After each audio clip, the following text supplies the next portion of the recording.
For both of you, what was the difference between this and a typical college game? Physicality. They were very physical, riding you off of screens, running into screens. They were just physical with everything that they do. But it was fun. It was just harder. Very much harder because they're strong, they're athletic, they're fast too.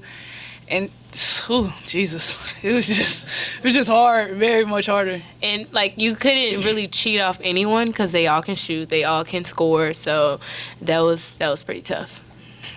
Just talk about the total experience of actually playing Team USA here in the KFCM Center. That was awesome. Those were our role models and people that I looked up to my whole life. So it was just awesome just stepping on the court and playing and competing against them, the best of the best. Jazz, obviously Angel was guarding you right off the start. Just what was that like? I know you got a bucket pretty early against her. Just what was that matchup like?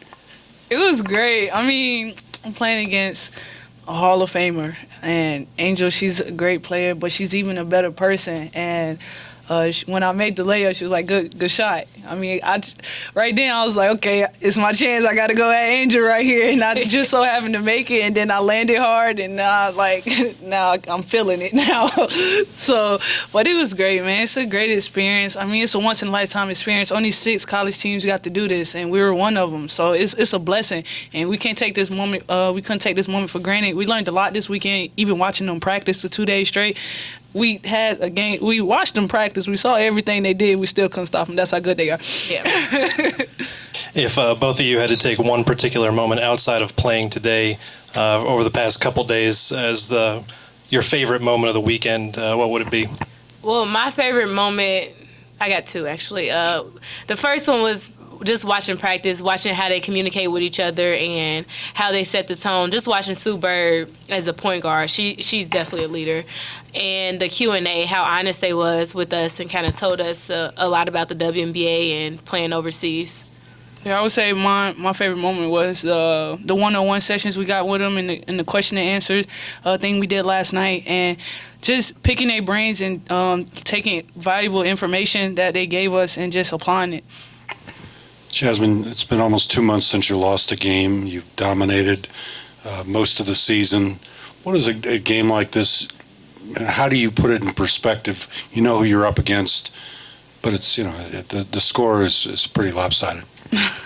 I mean, we haven't lost a game in 2 months, but in this game we just came to compete and came to play hard. And no matter what the score is, we just wanted to play hard. No matter if it was a win or and it came out to be a loss, but we just wanted to play hard and compete. And we know, like, we'll learn from this game. It's a lot of teaching moments we can learn from this game. Like when shots not falling, we can see how we had bad body language at times, and we know that this is going to happen sometime in March probably. Shots are not going to fall all the time, but we have to pick each other up and we have to learn from it and just keep playing defense and creating easy opportunities for us to score.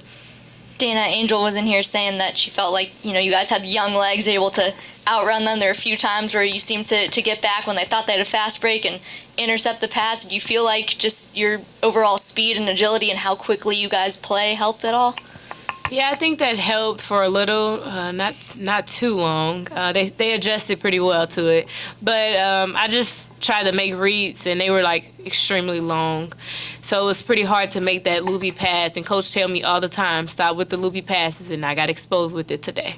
Yeah. With some of the shots that you all made later on, how much of that was a byproduct of adjusting to what they were kind of putting at you, and, like, learning how to do the same thing differently because of who you're facing?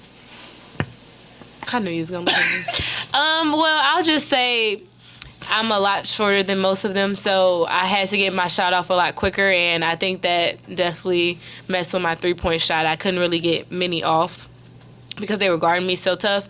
And then when I did come off that screen, when they was on the area, the pull-up had to be really quick because Sylvia Fowles was waiting on me right there. Is that you kind of see that as a good thing going forward? Yes, because now I know I got film that I can watch, a lot of things that I can learn from and get better on, and that's kind of what I love about it. I could just learn from it. Danny, you had mentioned earlier that there's not many players on the team that you can sag off of or kind of play weak on defensively. That type of defensive focus, how much do you feel like that's going to help you guys? I mean, you got Florida State this week and NC State still coming up. How much do you feel like knowing how focused you had to be here every moment, every possession will help you guys going forward? It helped us a lot with playing off the ball. I think that was my biggest struggle. Well, it still is my biggest struggle, and I'm working on it. Just playing off the ball and knowing where your man is and being able to help inside out and getting out to shooters, being physical on screens. Usually I don't like to switch screens because it's usually a mismatch. So I like to ride the girl off, and they use the screens really good. So it was harder to do it tonight. Dana, you just mentioned being a little bit vertically challenged compared to some of the other players on the court, but I was talking to Debbie Antonelli before the game, and she said, look at Sue Bird, she's 5'9", she's playing for gold medals. Do you think you kind of represent an example of that as well, as you don't have to have that height? Oh, yeah, for sure. I wasn't scared or anything. It was just they challenged my shots a lot more, but I just know now where I'm getting my shots from and being able to just get in the gym and work on them. For either one of you who want to answer this one, what was it like? You're used to big crowds here. You're used to a love affair with your crowd, and you had to share it tonight. What was that like? Well, we knew it. We got it. We said it before the game even started, like a couple of days ago. We was like, this is Angel in USA basketball crowd. Like, we knew every time Angel scored, the crowd was going to go crazy. If we stole the ball from Angel, the crowd was going to go, ah. So we just knew it. Like, we just knew every time Angel touched the ball or something, the crowd was going to go wild. And but our fans they show their loyalty. Like, even though Angel has moved on and went to the WNBA, played in Olympics, they still show the love and support for her, like if she was still here today. And that's a credit to our fans. They're awesome, and they are very loyal. Do either of you wonder how Oregon beat this team, since you beat Oregon? Yeah, I honestly do wonder.